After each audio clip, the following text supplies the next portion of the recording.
welcome to the Kenney Show. This is the place where we take a no bullshit look at life's little lessons. Here, together, we find the spiritual glory in even the most wicked hard story. This is a journey from fear back to love and how we can find our greatest strength and happiness in some of the most unlikely places. I believe that if you're willing to change your mind, you can totally change your life. So, are you ready to rewrite your story and choose to live free? Let's do this.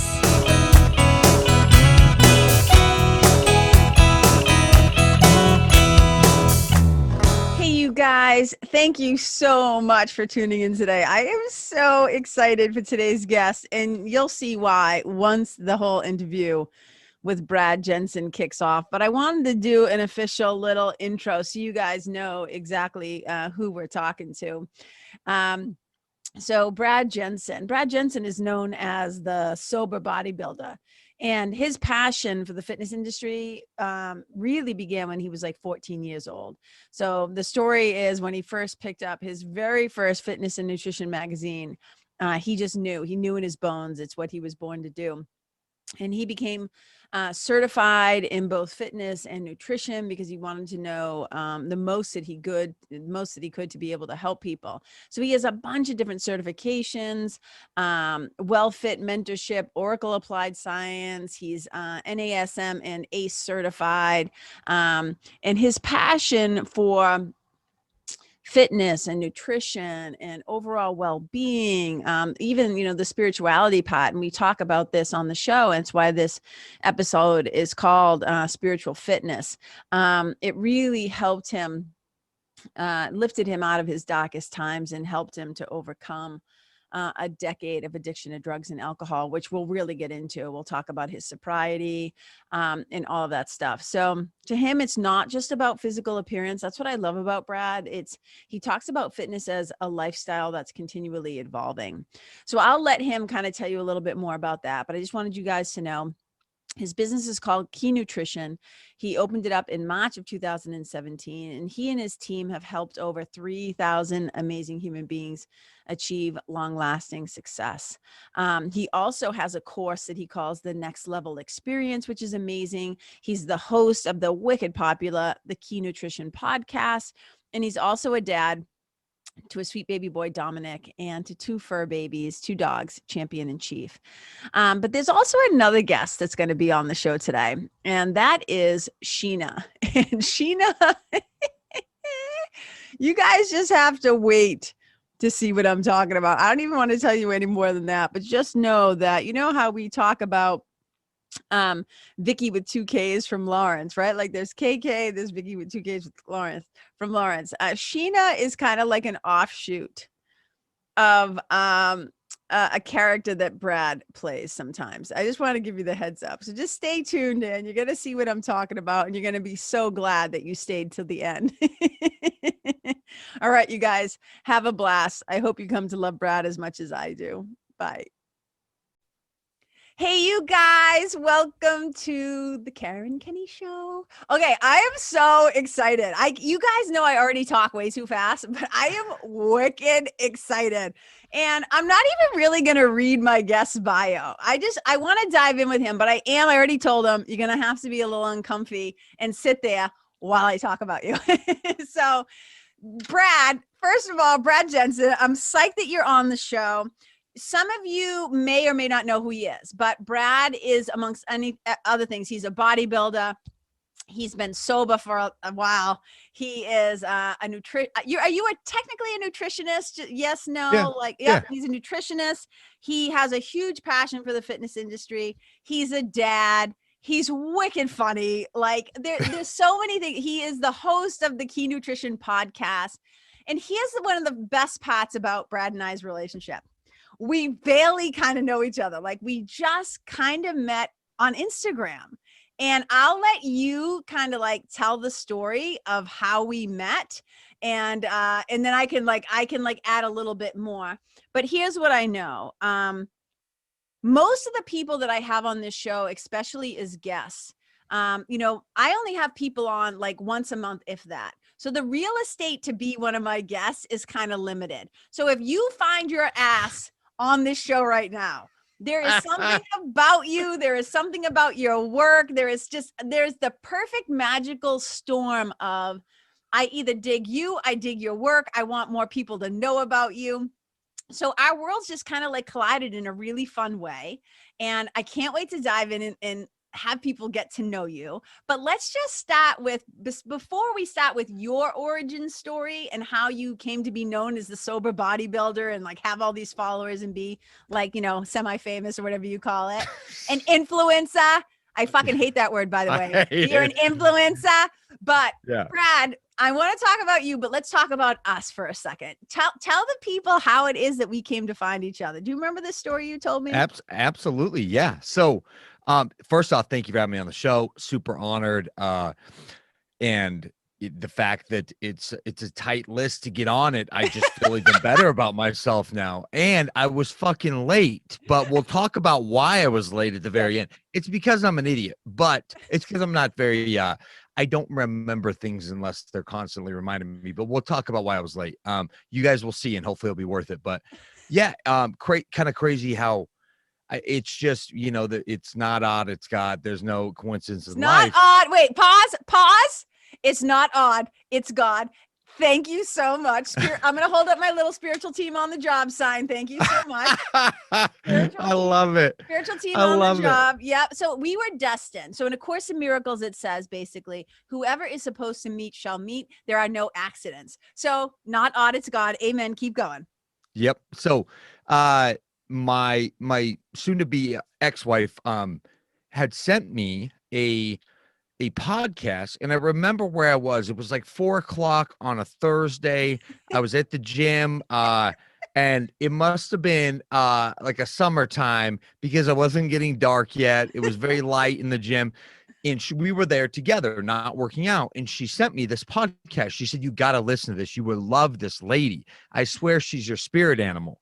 So we had just gotten back from Boston shortly before that. And I remember telling her, I'm like, I feel like I lived here in a past life. Like I've been to New York, I've been to these other cities, but it was Boston I just fell in love with. I fell in love with the people, the way people act. I loved the city. And so she sends me this podcast, and it was the Luscious Hustle podcast, which was two girls.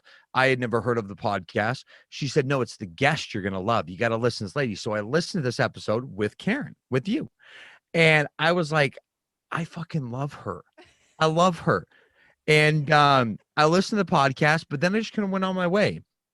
And then years later, probably 2.5, you commented on something, and on one of your posts on Instagram. Yeah, and my ex-wife, who I have a good relationship with, yes, said when I went to pick up my son, she said, "Oh, so you're boys with Karen Kenney now, huh?" And I'm like, "Karen Kenney, how do I know that name?" She's like, she commented on your post.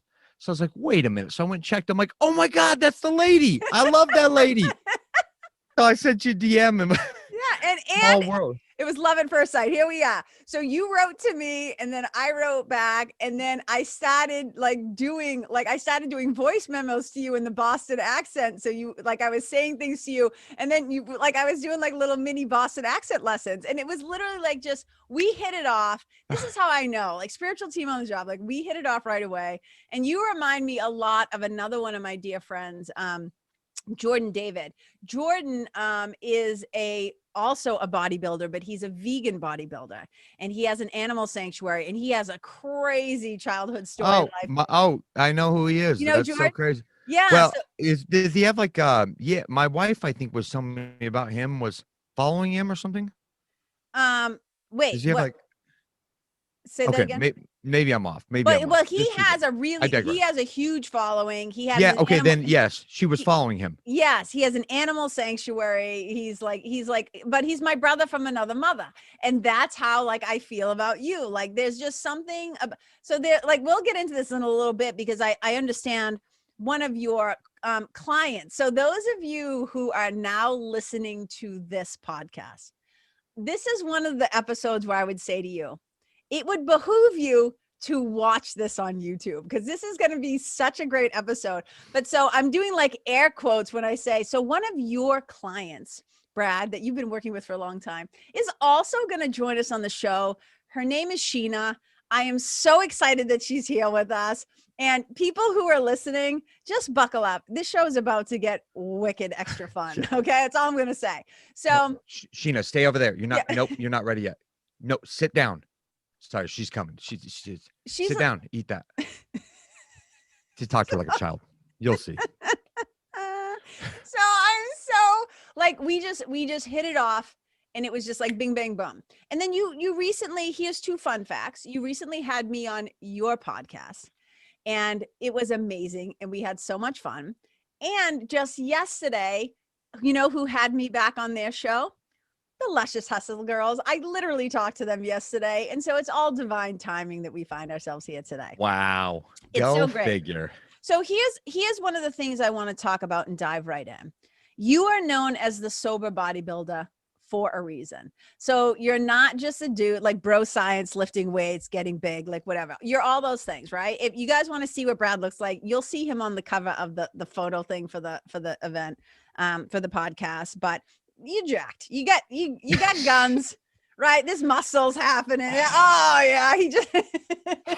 You guys can see what he's doing. I was just stretching. Oh, he's showing me the guns. It's the best. But the path that's really fascinating to me, yes, the bodybuilding, because there's obviously a certain amount of discipline, dedication. So when I talk about daily spiritual practices, I call it the 5 Ds of DSP, and it is daily: dedication, determination, discipline, and devotion. There's no way you become a bodybuilder if you do not have those things. So I'm fascinated about that. I'm fascinated about how you talk about how like fitness is not just about the physique, that there's a whole layer of spirituality and obviously emotional, mental, spiritual, all those things. But a big part of what you talk about, even though you are built like boom, like a brick shit house, is that the spirituality piece is a really big part of it. So the sober piece is what I found fascinating. So when I was on your show, one of the things you were talking about, because we were talking about my origin story, and you basically just said it very quickly. You said, what's fascinating about me is that I didn't have a tough childhood.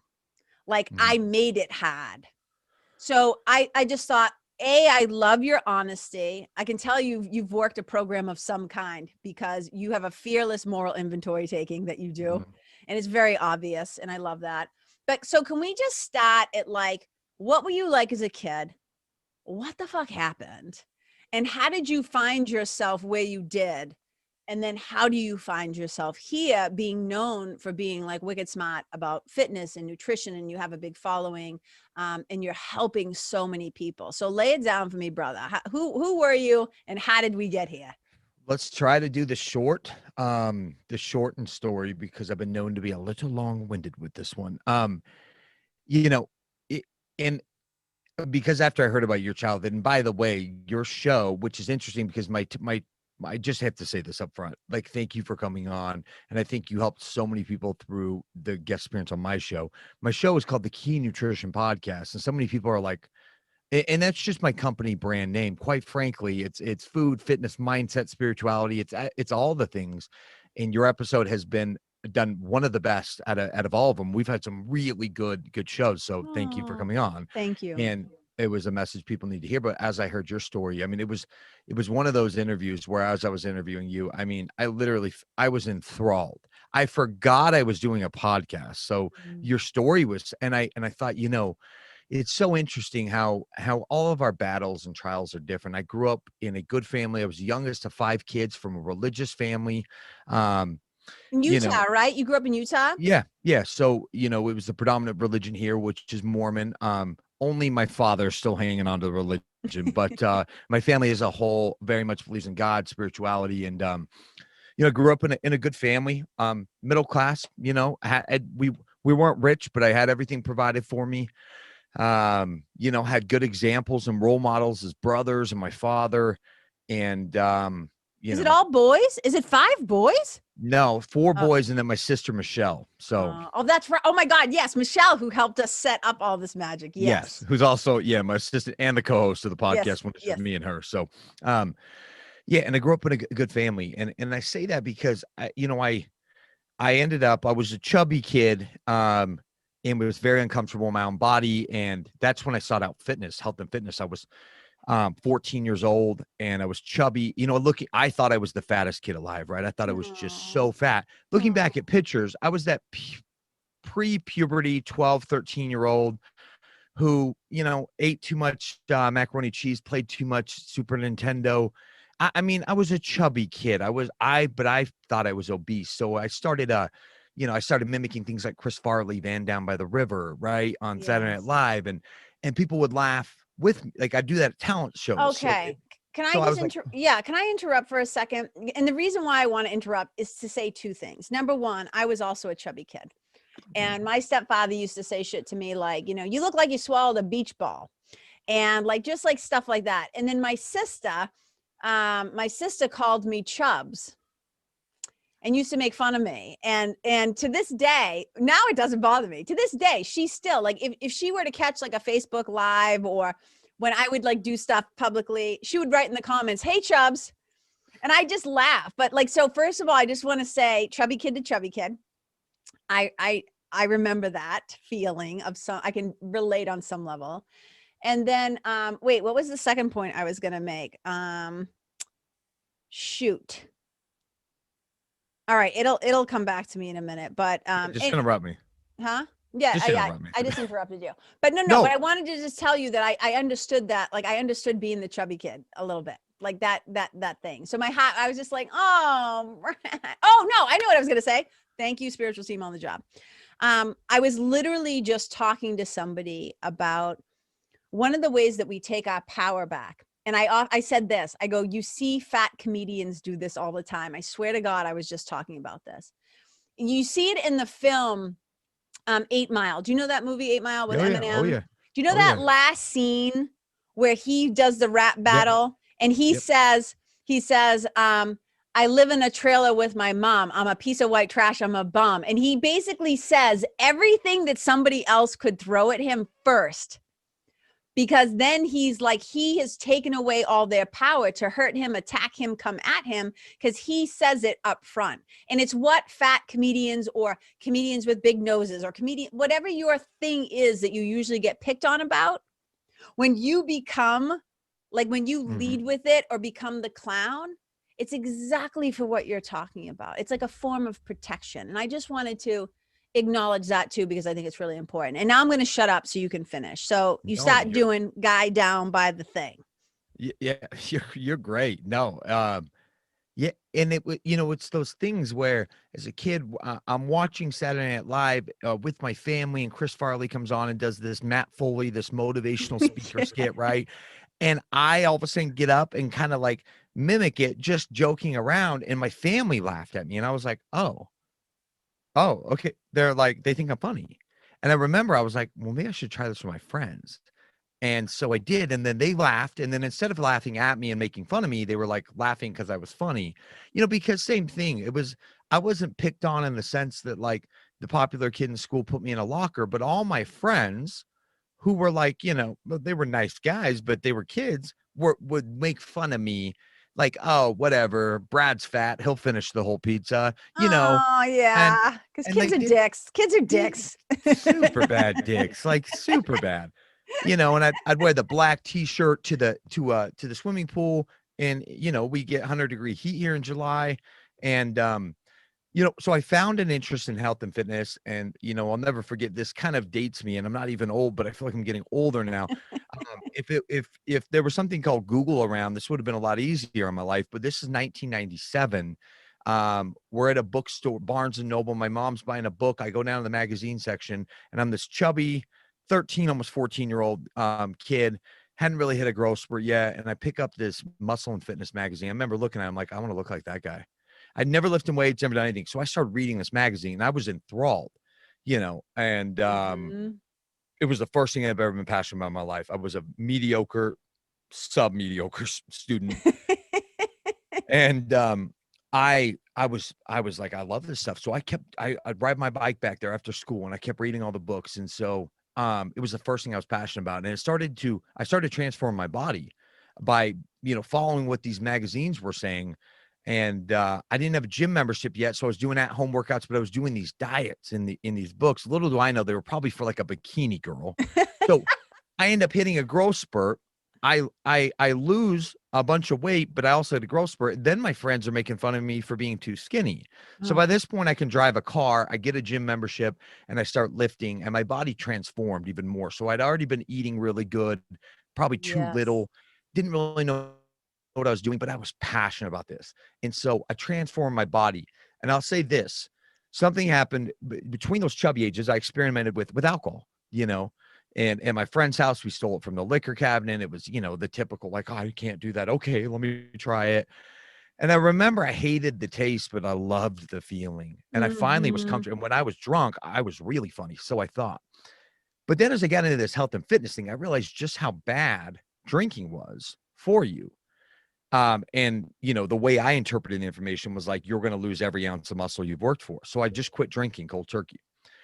But, I believe my tests on this are like what one of my big trials I was supposed to go through was addiction, because I still felt restless, irritable, and discontent in my own skin.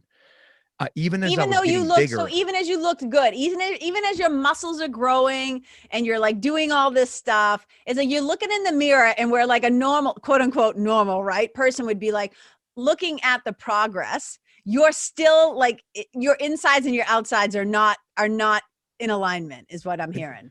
100%. Like I thought, okay, so I get jacked. I'm a pretty big junior in high school. Like I'm a pretty stacked 17-year-old.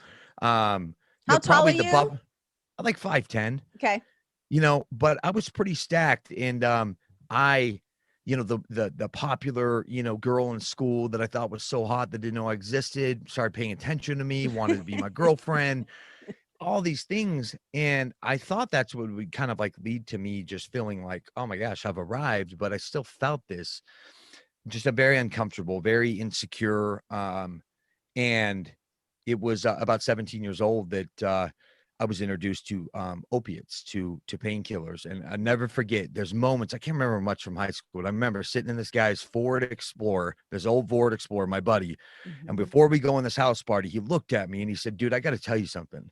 Everyone talks shit on you after you leave and make fun of you. And I'm like, why?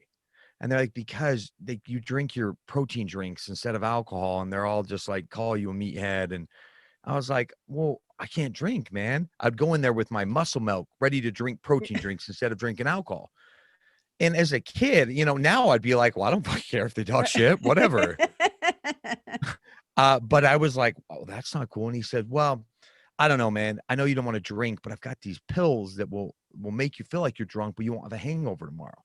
And you can go work out. And I'm like, what are they? And he said, pain pills. And it was funny. This is still how naive I was. I was like, oh, I'm not in any pain.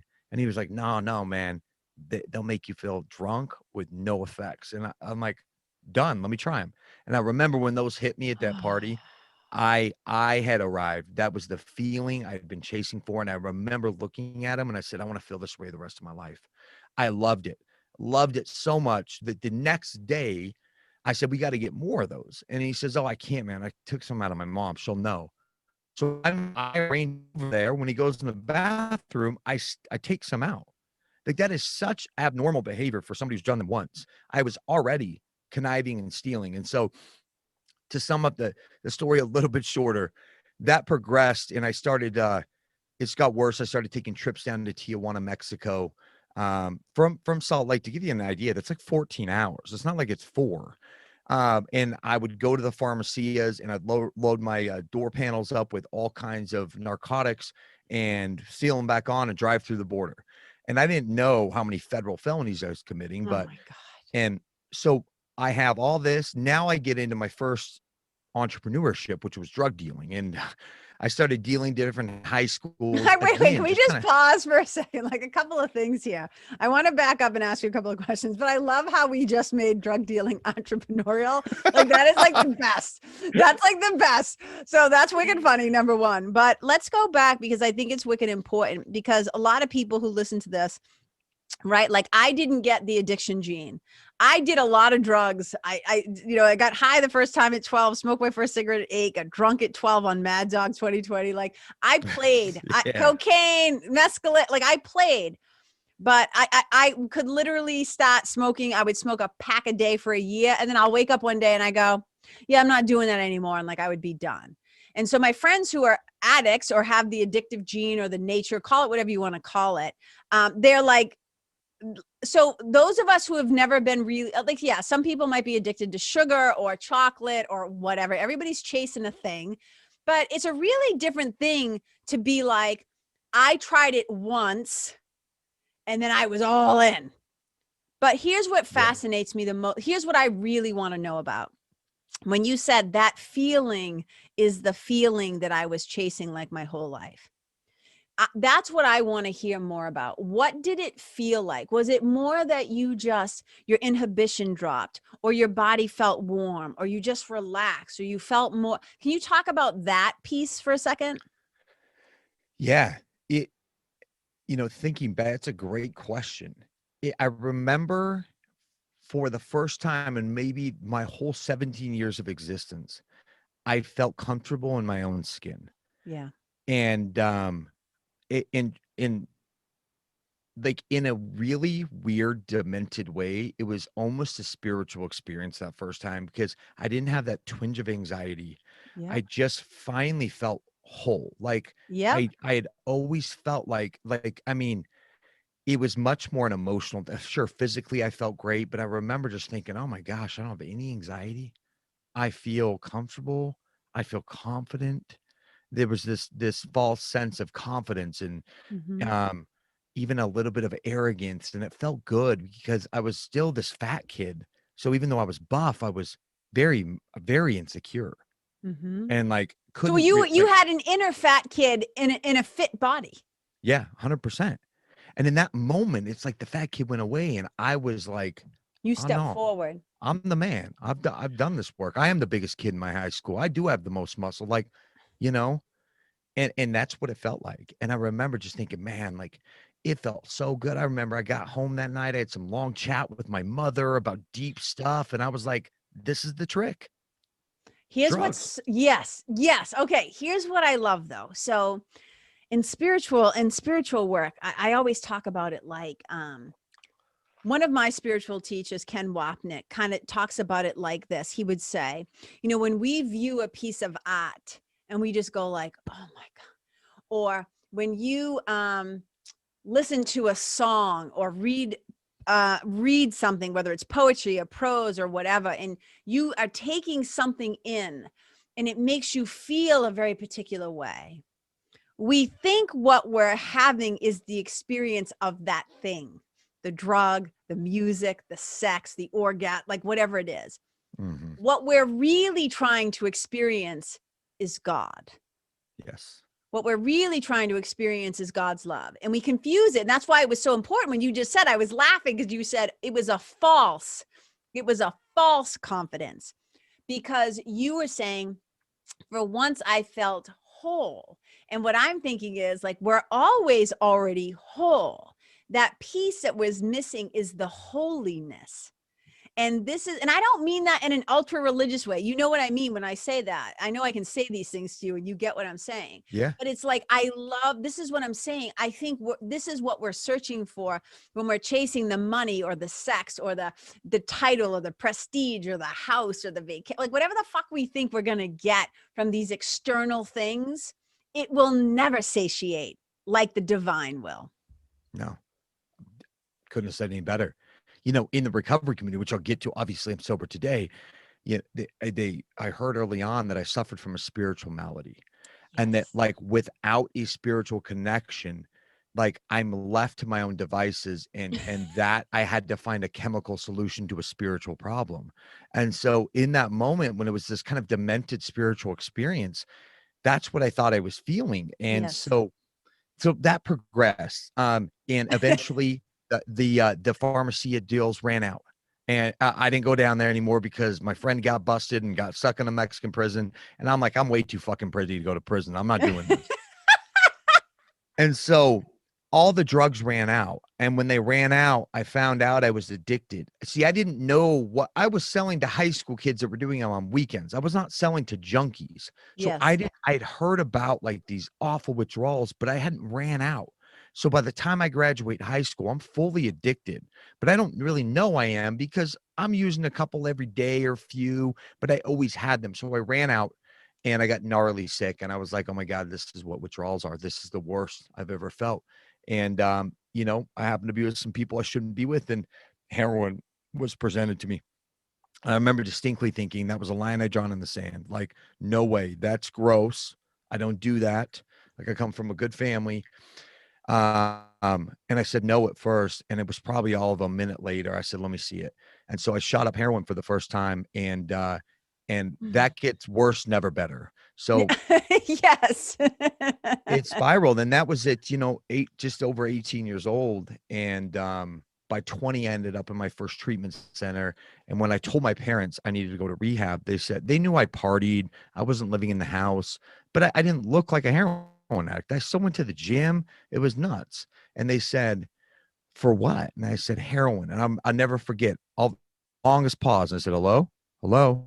My mom had dropped the phone, and she picked it back up, and she was like shaking. And she said, heroin? What? Like they had no clue. So I get into treatment, and you know, and I went in there and I said, I'm a 20-year-old kid. I need to stop shooting heroin, but I'm not even legal age to drink yet. I'm not going to stop drinking. And honestly, I thought the treatment center would just fix me.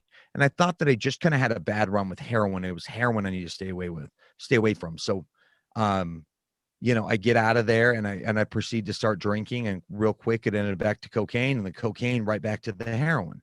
And I did the cycle over and over for the course of, you know, almost a decade. From Wow. 2005 was my first treatment center. My sobriety date is November 20th of 2012. But during that time I went through, you know, and it progressed, and I went to 6 or 7 different treatment centers. I started getting booked into jail, and if you're not ready to quit doing dope, you better not get caught in the system.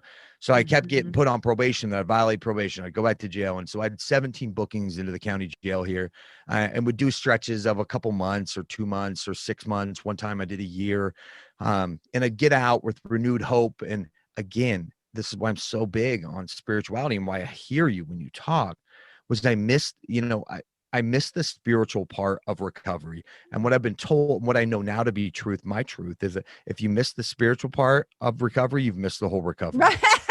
Yeah. Look, dude, yeah, this is why I love you. It's like you just like say it straight up and you just tell it like it is. And that is so important. And I, again, I always go back to the path that I find so fascinating. It's in that moment. Why is all this happening? Right. Cause you can try and break it down, right? Like you try and do like a fucking chat, like a flow chat of your addiction. It's like what it all goes back to that little kid who never felt comfortable in his own skin. Yep. And Yep. so it's so what happens like so it's like oh jail doesn't do it like all the shit like I think you were homeless at one point like your Yep. whole life is a cluster. It is a shit show of epic proportions. Like you're this good kid who comes from this good family, but you're just making bad decision, bad decision, bad decision, bad decision. What, if anything, can you point to a particular person, a particular moment, a particular thing? Like, what was the thing that finally made it stick? Yeah. Um, so, you know, I did almost a whole year in jail for 2011. Mm. And when I got out on the 27th of January, 2012. And you see, my pattern had been, you know, when I was shooting up coke and heroin at the same time, I was doing all these things. My pattern had been I would go hard for 3 or 4 months and something would intervene. The cops, my parents, a lot send me to detox or sending me to a rehab, or then the cops, something would intervene where it would like I'd get this reprieve, and you know, I try to get sober and then I'd go right back. And But I would this, say this spiritual team on the job. Like, your fucking team was working overtime to keep you alive. yes, yes, and 100%. I got out of jail January 27, 2012. My birthday is January 31st. Now, see, I hadn't shown up to a birthday, either sober or shown up at all, in probably the last 7 years. Wow. And so they were so excited for me to be sober for my birthday. Oh, And I remember I got out. I had never had this much clean time away from the drugs. But again, I'm still have a spiritual malady that I hadn't. I didn't.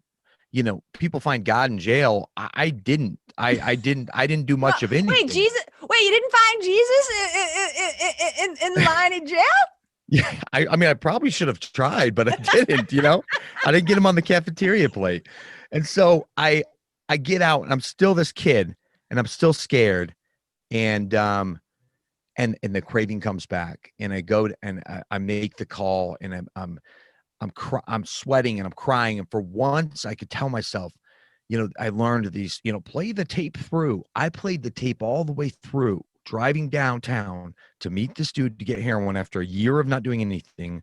And I said, this is not going to end pretty. You're not going to, if you don't die by shooting the, you're not going to stop until something stops. And I still went through with it, and tears in my eyes, and I did it. And needless to say, I didn't draw another sober breath between that day and my sobriety date. So that was 11 months, which was a really long time straight for me to go with how hard I used drugs. My parents quit enabling me, and that was one big thing. They loved me, but they were going to love me to death. They joined up with a sister program of AA called Al-Anon. Yes. And there, Al-Anon really fucked up my using. Like, fucked it up. They stopped enabling me. They stopped. I shout out for Al-Anon, because I always say I was lucky enough to date a number of alcoholics. And so I started to realize at some point, it wasn't so much that I was enabling, that wasn't my relationship with it, but I'm like, why am I attracted to these people? Like, why does this seem like a good idea? And why does my happiness depend on them not doing or them doing or behaving a particular way?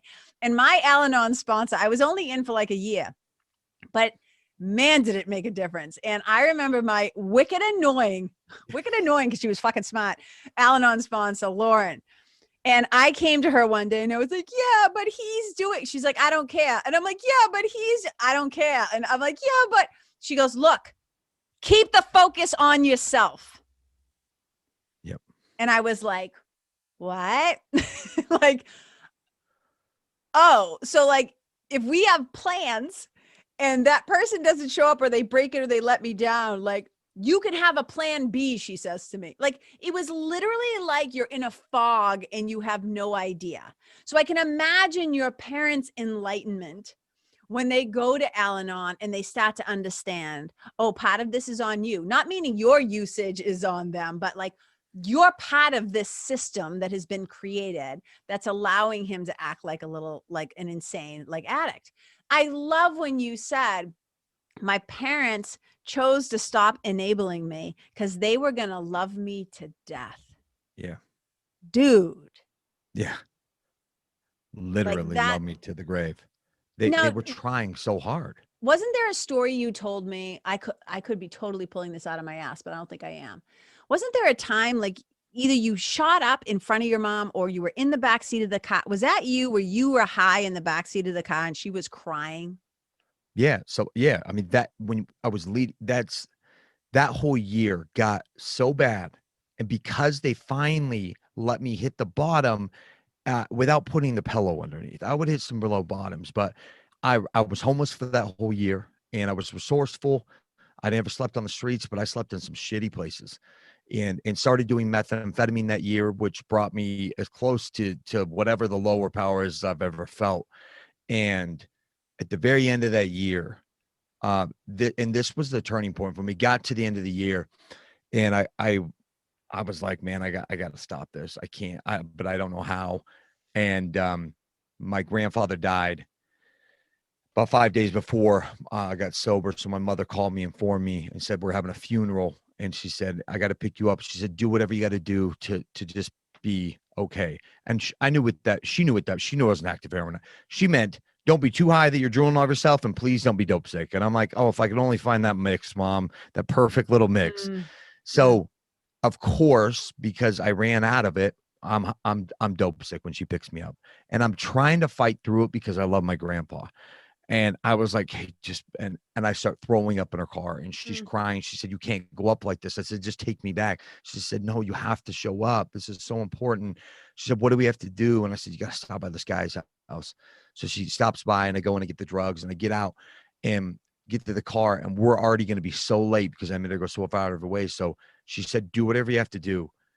And she knew I shot heroin, but she never watched it. mm, So I hop in the mm, backseat of her car, and she's driving up the highway, and I pull out my spoon and the whole kit, the needle, the lighter, and I'm cooking it, and I draw it up in a syringe, and I'm trying to find a vein, and I keep catching her out of my eye, looking in the rearview mirror, and I remember it was just the ultimate act of selfishness. Like, mm, it didn't, and I did it, and of course, immediately I feel better.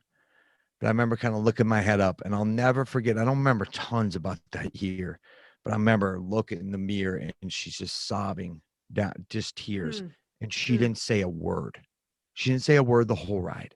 Like, her heart was, she couldn't even get mad. She would get mad at me before, and she's crying. And I remember in that moment, it was so vivid. I had not been truly suicidal out there using, which was interesting. I would threaten to kill myself because my life sucked, but I never actually wanted to. And in that moment, I thought, you have two very, very clear choices. You either need to kill yourself or you need to get sober. I couldn't go on another day like I was living. And I remember thinking, okay, probably option one. I know so and so has a gun, and it was very a calm thought. I was like, I have to go through with this. And there was just that glimmer of like, but maybe option number two. And that later that night after the funeral, I get arrested in a stolen car that I didn't even know was stolen. And that's the truth. And Mhm. that was, again, God intervened. Like, Divine that was spirit. intervention. The kid said, "Hey, can you drive?" I don't remember the kid's name. We're driving to get drugs.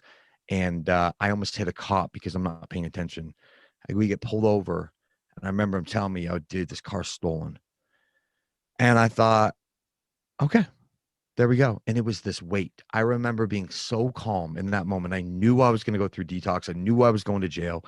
The cop came up and took me to jail. You know, the car was stolen. And um, I remember getting there and just thinking, this was my sign. Like, what are the chances that Mm, I end up in a stolen car that I legitimately, for once in my whole entire life, didn't know was stolen? He didn't tell me. That's why he wanted me to drive. mhm. And I got there and I detoxed, and it was the most hellacious detox of my life. But there was something greater there with me. I remember laying on the cement in basically a puddle of my own vomit. And I remember, instead of thinking I could make this go away, I remember just thinking, the thought kept reoccurring. This is the last time you have to do this if you want to. This is the last time you have to do Yeah. this if you want to. And I made it through, and the charges were dropped. I did 30 days in jail, and I got out, and my mother picked me up instead of the drug dealer, and she said, I can't bring you home. You're, but we'll drop you off at a recovery meeting. So they dropped me off at a recovery meeting, and that's where my journey started. It was the decision to go left instead of right out of jail. Instead of call the dope dealer or my drug friends, it was call my mom, humble myself, said, I know I can't come there, but can you take me somewhere safe? And it was December 20th in Utah. It was snowing, and again, divine intervention. This guy said, do you need a ride home? And I said, I'd love a ride home, but I don't have a home. And he said, I said, I'm 30 days sober. I just got out of jail. And I remember the guy looking at me, and he kind of shook his head down. He said, all right, I'll let you stay with me, but I swear to God, if you steal from me, I'll break every principle in recovery and I'll beat your ass. And I said, okay, fair enough. So the guy let me stay on his couch. And then from there, I Oh, ended up that just finding got this. me emotional. Like, oh. And again, this guy, that was divine intervention, that he was the last one there that was willing to let me stay on his couch, because quite frankly, I'm not sure I'd let some guy with 30 days sober that I didn't know stay on my couch right now. I know how that Yes. shit goes. Yes. And I earned his trust, that was 8 years ago, 8+ years ago. And I got really involved in recovery community. I really dove in. I worked these things called the 12 steps. And Mhm. really what I found out there is that I was spiritually broken, that my conception of a higher power, I kept trying to pull off like this religious one that was taught to me. And the reality was is that when I found out that I could kind of create my own, like my own understanding of a higher power, things just started to click. I started seeing spirituality as not just this, dogma and religion, which there's no problem with, but I was so focused on that I couldn't understand that all these moments happening to me were spiritual experiences, Mhm. and that there was something greater looking after me. And the steps changed my life because I got a relationship with the power greater myself, that I choose to call God. And, I got to make amends through that process, and my life changed. And real quick, I got back into fitness and got back into helping people. And the rest is history. I still, and the shit I did when I first get sober, I still do today. Minus, I went to a meeting every single day, sometimes twice a day, because I didn't have much of a life. I needed to be busy Yeah. and I still host That them was in your recovery. job. Recovery was your job. Yes. Yeah. And so, I don't go to as many meetings now. I host a men's recovery meeting at my office on Tuesday nights. But I'm still enmeshed in the recovery community, and everything that I did when I got sober, I do today. I do a morning routine. I touch base with God. I do meditation. I seek through prayer and meditation to improve my conscious contact with God. All the same stuff I did, and prayers at night, the readings in the morning, all the same stuff I did to get sober, I continue to do to have a good life. Because you're Because at this smart point, enough it's to not know. Yeah. about, Sorry. yeah, You're smart enough to know that, like, if you want to continue to have this life, these goes back to those 5 Ds: daily, dedication, determination, discipline, and devotion. yep, yep, exactly. And I think that's where I see so many people get 8, 10 years of long-term sobriety, and then they go back out and start using, and it progresses fast. And now you have a shit ton to lose. I didn't have anything to lose back then. But honestly, it's not even about like, well, let's make sure people say, oh, it must be a daily battle. I said, if it was a fucking daily battle, you think I'd still be doing it 8 years later? I connect because I enjoy. It's not even about like, how can I not use drugs today? It's about like, what kind of person do I want to be today? And I know that when I let something greater than myself guide my decisions, Amen. I'm not only happier, but I make better choices. I serve other people better. I'm less selfish. And that's what I chase today. Dude, you are totally speaking my language. Like, it's so funny how, like, when I came on your show, we were like, we didn't even talk. Like, I came on your show, we didn't even talk about nutrition or being vegan or like whatever. I'm like, we're on the show. I'm like, I don't even know if we're gonna talk about like the gym that much. Because the thing that I love so much about this story is, if anybody who's listening right now who listens to my show, they know exactly why you're on my show. It's all about spirituality and storytelling. You have an incredible story, and your life is so grounded. Like, this is what I'm always talking about as a spiritual mentor. Like, I always say, daily non-negotiable. I call it bookending your day with God. And you start with those anchors in the morning and at night, but then at some point you are making conscious contact with the divine, with God, with source. I don't care what you call it. I say God too, but I don't care what people call it, because all I know is, if I'm driving the bus alone, we are fucked. And so Yes. I'm like, it's just like, and you talked about this, like, you're dialed into K-fucked radio, right? Like, we were laughing Yeah. about that. So it's like, I just love it. And one of the things that you did a post a few months ago that I thought was beautiful, or it might have been a few weeks ago. I've kind of lost track of time and space, but you have a beautiful young son. And Mhm. I'm going to paraphrase, but I think what you said was something like, I am so blessed. Like, I am so happy that my son is never going to have to know me as an addict, or meaning like, or see you drunk or whatever. What can you tell me exactly what you said and what it's like to be a dad now, and if that affects what you're up to? Yeah. God, even you just saying, my son gets me emotional. Yeah. One day at a time, my kid never has to see me high or drunk or not consciously present with him, and I didn't think having a kid was in the cards for me. I should have had many scares, many, but I didn't. And um, it was that moment where my son's mother they said, okay, she's about to push. We're at the hospital all day, right? And I said I used the bathroom real quick, and I went in there and I didn't have to use the bathroom. I just started sobbing tears of gratitude. It was just this very spiritual experience that like everything I had done and made it through led me up to this point to like watch a kid that like I created be born. And he looks eerily too much like me. And when I see him, I just remember like just how insignificant all my bullshit problems are that I try to make a big deal.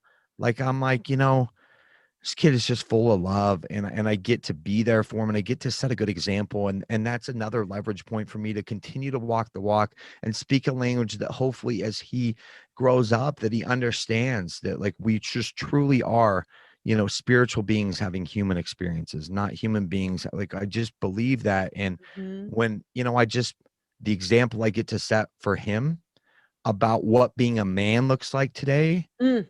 is exciting to me. And, his dad might have tats all over and be a big dude, but I want to talk about like being a man is about being empathetic and being kind and showing your emotions and being able to say things like, hey, I got to talk to you. That hurt my feelings, not Mhm. fuck you.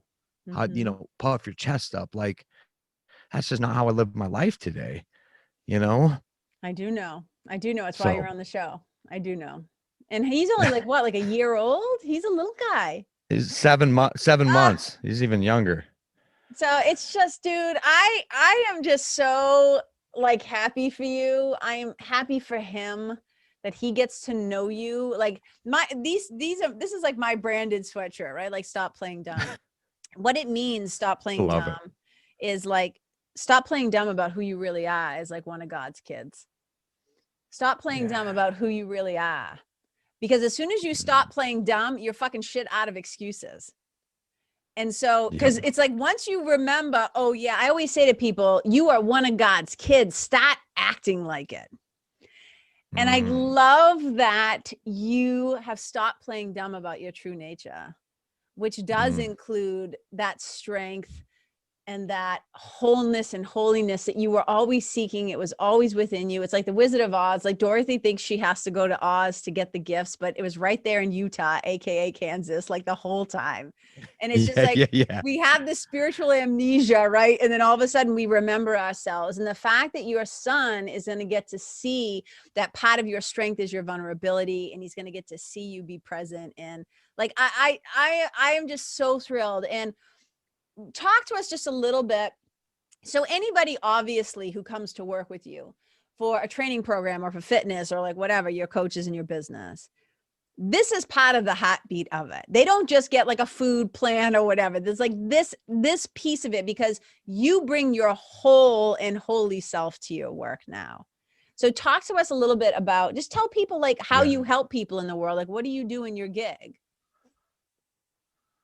Yeah. Yeah. So I have coaches that work underneath me, and not I have two that are in recovery that are willing to talk about some of this. So I would hate to give the impression that Key Nutrition as a whole, because Oh, some of no, my no, no. coaches What they're I'm just much more focused no, let me interrupt. I mean, no, I'm being rude, but with my coaching. yeah, no, but what I mean is that, like, I'm not saying that when I say you bring your whole self, what I don't mean, I'm not saying you're going to sit down with your clients and talk about recovery. What I mean is you're who you are now, this whole self, you bring that into your service. Oh So yeah, absolutely. that's what I mean. So like if somebody gets a program with you personally, it's not just going to be like, macros and your calves and you got to do this. Like you're bringing this wholeness concept to your work is what I'm trying to say.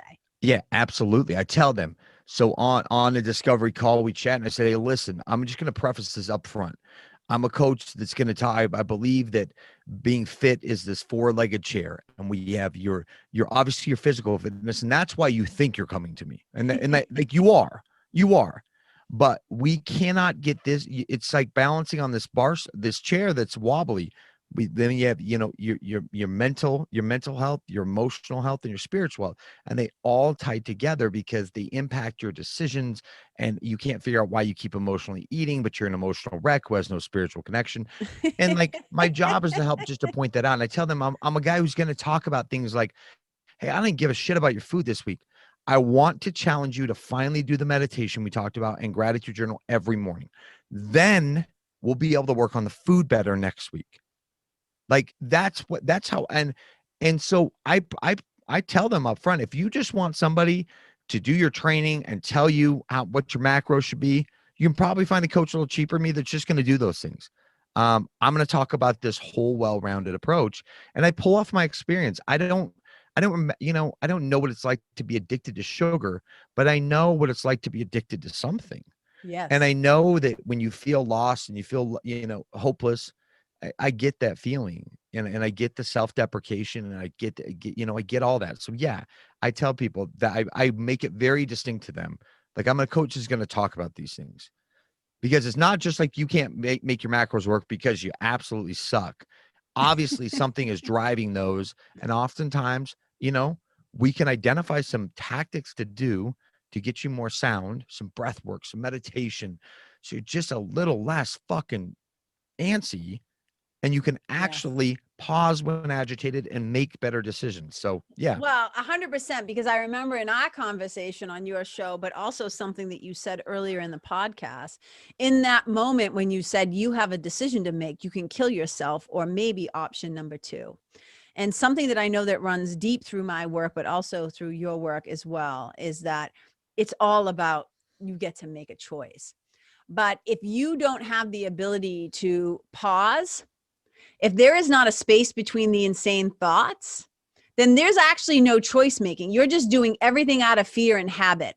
This is why you're smart enough to know. And this is why you don't let your clients, like, quote unquote, Sheena, right? Like, that's why Sheena hates you, because you make her think beyond like just her food choices. And that's why it's like a little uncomfy. Yeah. And this is the plight of coaches everywhere, whether you're a spiritual mentor, a life coach, a fitness coach, like whatever. It's like trying to explain to people, like what you just said is, people come to me, they get on this discovery call, and I say to them, you think you're coming to me for the fitness piece. Yeah. But if they're not willing to address the other shit in their life, the fitness isn't really going to happen. Or they could follow it to a T with the calories, the macros, the fats, the this many sets, right? How are we going to stack this workout, split, whatever. They could do all that, and they might physically look better, but they won't be fucking happy. Amen to that. Exactly. And so I just we've got a few minutes left, and I really, for those of you who are listening, I'm gonna put in the show notes how to reach you. You can, in fact, why don't you tell people right now, before we bring Sheena on, can you tell them just like where to find you if they want to work with you or one of your other coaches, because you are entrepreneurial, you do have these great programs. And I know you have a program, I think it goes in like 12-week stints or something. Can you talk about whatever you want to talk about and make sure people know, talk about it right now? Yeah. So we have a program called the Next Level Experience I just started, which was kind of taking, all the components of, emotional, I teamed up with my friend Alti, who does energy work. So emotional, mental, spiritual week. There's a physical week. I'd actually talked to you about coming on the spiritual week. We have special contributors. There's a physical challenge week, but it's at its theme. We're teaching people. There's weekly accountability check-ins for your nutrition, for your fitness, but it's taking the whole kind of well-rounded approach and trying to jam pack, and it's with a small community. It's an intimate setting. It's a once-a-week Zoom call, but the website for that will be dropped. We actually did our full first iteration with no website. That was a lot of grassroots marketing on my part. Yes. I said, oh shit, I don't have a website. No shit. Because I didn't know if this was going to be a thing. No, you were doing the first one, beta. Like you did it. You did a testa, but it was a hit and people loved it. And I would see your videos afterwards, and dude, you were lit up after those calls too. So say it again. Slow. You talk fast like me. Say it again one time slowly. What's the name of it? The Next Level Experience. The Next Level Experience. And I don't know when this will drop, but website will be coming in the next week on that. So we're going to do another launch. But if you go to my Instagram, follow me on Instagram at the Sober Bodybuilder, all one word. You're going to see a lot of stuff coming for that, for the second round that's coming up. We're hoping to launch it very beginning of February, but follow me on social media. My podcast is the Key Nutrition Podcast, and the website for coaching personally with me or any one of my coaches is just keynutrition.com. So keynutrition.com, at Sober Bodybuilder for IG. And again, all these links and stuff will be down there. And this was probably going to come out in February, but maybe because I have January, I have a guest that's dropping the last week, but maybe I'll do something radical, and maybe I'll drop yours like, right after that, because I want people to, if they're interested, to be able to find out about it. But if it doesn't drop until a little later in the month, I will certainly do shout outs for you as you're promoting, because I believe in you and I believe in anything that you're leading. So I'll help you. I'll hook a brother up too about that. So I just appreciate you so much. And I love the work that you're doing. But I also know that I wanted people to get to know this other person that is in your world who I love. Her name is Sheena. And I was wondering if you could, I know you told her to shut up a little while ago and just sit down, but do you think she's ready to come on? Yeah, let me grab her real quick. Okay. Okay. Thanks. So you guys, I learned about Sheena through knowing Brad, and I really hope that you're watching this right now as opposed to just listening. But even if you're listening, you're going to enjoy this. But I highly encourage you to maybe pause now and go over to the YouTube link so that you can meet Sheena face to face, because I just love her. I love her. She just is really, I think she's really trying hard to like follow Brad's advice. And I think, she just keeps bumping up against herself. She keeps like getting in her own way. And I think she self-sabotages a little bit. And even though, oh boy. So Sheena, you couldn't hear what I was just saying, right? No, I couldn't. What's your name? Karen? Is it Karen? Oh, you're the Karen, huh? Yeah. You're Karen? Yes. About all the jokes? Okay. Okay. So I was just telling the folks how you work with Brad. And my understanding is you've worked with him for quite a while now. Can you tell me a little bit about how you came to work with him, and what's it like working with him as your coach? So first off, I just have to say thank you for having me on the show. It's a great honor. Sorry about my hair. My hair girl has been out for like 4 weeks because she had COVID. Isn't that like a 10-day thing? But anyways, so what were you saying? Oh, Brad, yeah, he's fine. We've done I think I've had like 412 appointments with him. I'm still currently up 12 pounds, which is concerning to me, but he's fine. He's a little bit of a dick. Sorry. But yeah, it's fine working with him. He's sub average. Well, so like when you say he's kind of a dick, like do you really just mean that he is trying to hold you accountable? Like what part of it are you like of his services you not happy with? Well, first off, he rudely interrupts me as I'm telling a very, very serious story. Okay. So he says I'm full of excuses. So let me just tell you something about Brad that you might not know. Brad doesn't have a life. You know what he does? He lifts weights. So he's not popular. Nobody ever invites him out. And so he doesn't have any empathy. He talks about a lot. He talks of a game, but he doesn't have any empathy for, I can't get this knot out of my hair. Sorry. I am very popular. I have a very, very busy social life. And so he says that my weekends are ruining me and that I should stop doing detox cleanses. So he tries to hold me accountable, but I need love, I don't need a militant. Okay. Oh, well, I thought he was trying to be nice and helpful, because I remember seeing a video clip, like you were talking to his friend who does like therapy. So I thought he was the worst. He was worse than Brad. That piece of shit. I swear to God. Well, okay, but look, I just have to say, as Brad being my friend and also being a coach, we don't coach because we want to be dicks to people. We really do want to help you. And I think he might have said to me when I wanted to invite you on the show, like one of the things we could maybe talk about, something about like emotional eating. Does that sound familiar? So Karen, I'm just got to tell you real quick. Sorry, I know this is your show, but I don't like accusations, and to label me as such for being a spiritual mentor, that's not very spiritual. Okay. Let me tell you what I do. I eat when I feel emotional. That does not make me an emotional eater. Okay. Are we clear?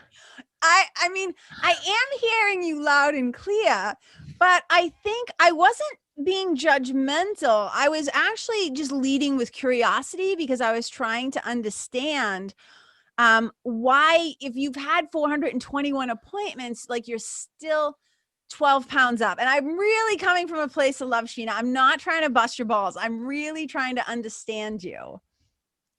Um, I don't really understand the question. I'm going to be honest. So, and do you know that curiosity killed the cat one time? Literally killed the cat. So maybe you should stop being curious, Karen. But it's good for me to touch base with him. Um, he he can be nice sometimes. And then sometimes not so nice, but he's tried to fire me 17 times, but I won't allow it. And so, but just like I just want to say there's hope for everybody. And I think I'm going to pull it together one day.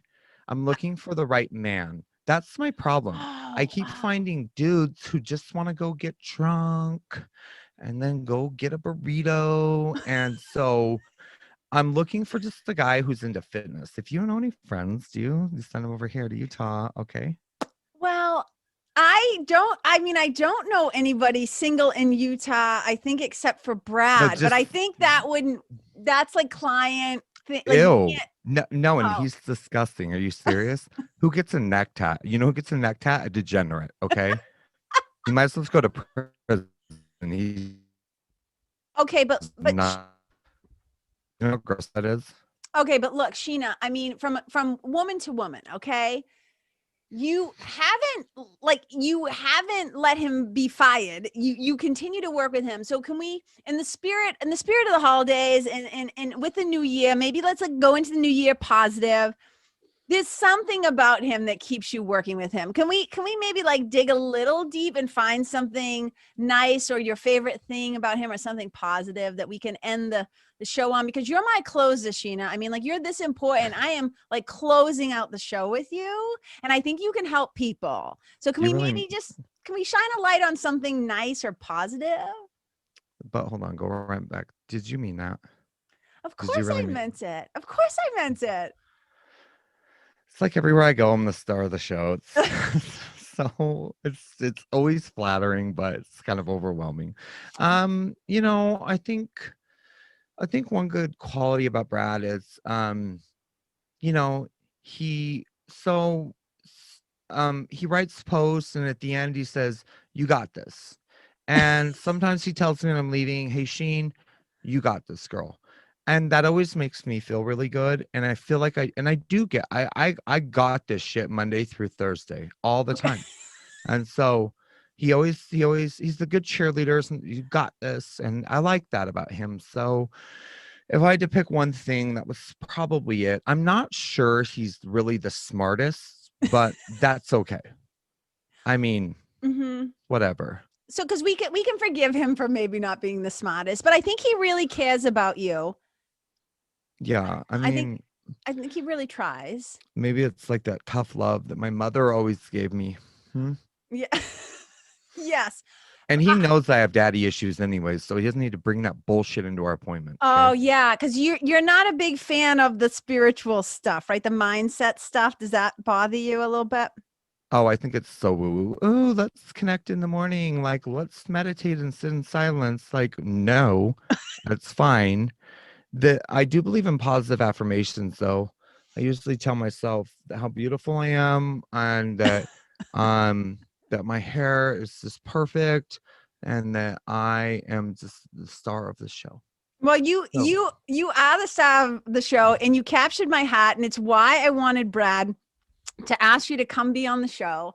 oh And Karen, so I'm let so sorry about being rude to you. You can just keep saying nice things It's to me. okay. It's okay. I understand it can be a little nerve-wracking and overwhelming, but I would like, if you're up for it, like one of the things I love to do as a spiritual mentor is to kind of hold a positive vision for my clients. So if there's something that we won't call it praying, right? But I'm holding a positive vision. I know you love positive affirmations. So is there a goal or something that you're trying to or a dream or something in 2021 that you're going after that maybe me and my listeners, we can hold a positive vision for you, like, and cheer for you and be your balcony people?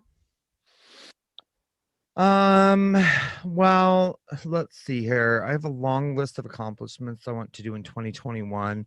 The first is finding a job. Oh, You can just hold that space for me, but a job that pays at least 6 figures a year, full benefits, lots of paid time off, flexible schedule, work at home, unlimited 6 days actually would be really good. And something super easy. I'm looking for about 20 hours a week, if you know of anything. So that's my main goal this year. I'm also looking to do a Miss America pageant. I've never done a normal pageant, but I just, if you're going to just swing for the fences, just why do these bullshit little petty ones? So, just hopefully COVID goes away. And then I can do my first Miss America pageant. I'm not sure how to enter, but if you guys could just do your spiritual thing and send all the vibes and shit, whatever, that's great. Sheena, it's my pleasure to do that for you. And just thank you so much for coming on the show. And I don't want to be rude and kick you off or rush you out, but I know Brad has a call that he has to be on in a few minutes. So can we just say goodbye now? And then I'll just do a quick goodbye with Brad. But thank you for coming over. Thank you for sharing with my listeners. We love you. We're going to be cheering for you. And just thank you so much, sweetheart. Well, thank you, Karen. I would like a little longer next time, so just pencil that in, okay? I'll make a note of it. Yeah. 45 for the Sheen, 15 for Brad. Okay, I'm on bye-bye. it. Bye, everybody. You guys can follow me at Sheena on Instagram. Okay, bye-bye. Okay, bye-bye. Brad, you have All right, sorry about that. Dude, I just adore you. I love you, brother. I am so happy that you came on the show. Thank you for bringing Sheena with you. You're welcome. And I cannot wait to share you and your incredible story and the work that you do. I would love, we got to do this again. This is going to be like an annual event where we show swap and stuff like that. Cause I just know my listeners are going to fall in love with you and Sheena.